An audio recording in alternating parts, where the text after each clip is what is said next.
আপনি কি পছন্দ করবেন? প্রতিদিন আপনি বলেন আমার বস খুব ভালো, আমার বস খুব ভালো, আপনি তসবিহ জপেন, আপনার জপমালা, আমার বস খুব ভালো।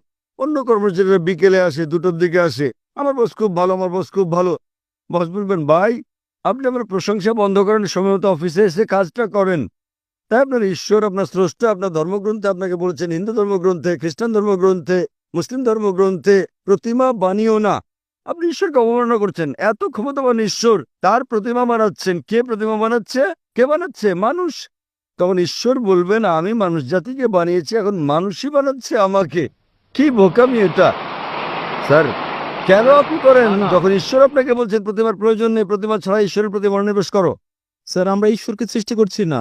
আমরা যখন প্রতিমা গড়ি এবং আমি আমি ভাবি আমরা তাকে হেয় করছি না। যখন আমরা প্রতিমা বানাই, এটা কেবলই তার একটি আকৃতি বানানো এবং আমার ধারণা এটা তারই অংশ বিশেষ, যদি এটা সেখানে আপনাদের থাকে না। বেদে উল্লেখ আছে? স্যার, আমি হিন্দু নই, আমি বেদে বিশ্বাস করি না। তাহলে কি আপনি খ্রিস্টান? আমি যৌন। জৈন। জৈনরা কি ঈশ্বরে বিশ্বাস করে? হ্যাঁ, তা করে। আপনি কি আপনাদের জৈন মতবাদ জানেন? কে আপনাদের ঈশ্বর বলেন আমাকে? স্যার, প্রভু মহাবীর। তিনি হলেন ত্রিতাঙ্কা, তিনি ঈশ্বর নন। আপনি জৈন মতবাদ জানেন না? স্যার, আমি নাও জানতে পারি না। জৈন মতবাদ একটি নাস্তিক্যবাদী মতবাদ। জৈন মতবাদ একটি নাস্তিক্যবাদী মতবাদ। আপনি কি হিন্দু ধর্মকে জৈন মতবাদের সঙ্গে মিশ্রিত করছেন? স্যার, আমি বলছি যে আমি হিন্দু নই। আমি জানি আপনি হিন্দু নন, কিন্তু আপনি জৈন হলে এবং আপনি বলছেন মহাবীর ঈশ্বর, আপনার জৈন গ্রন্থে কোথায় উল্লেখ আছে মহাবীর ঈশ্বর? তিনি হচ্ছেন একজন ত্রিতাঙ্কা, হ্যাঁ স্যার, তিনি হচ্ছেন। তিনি ঈশ্বর নন। তাই তবে আমরা তার উপাসনা করি এবং অন্য সব তীর্থঙ্করদের মতো।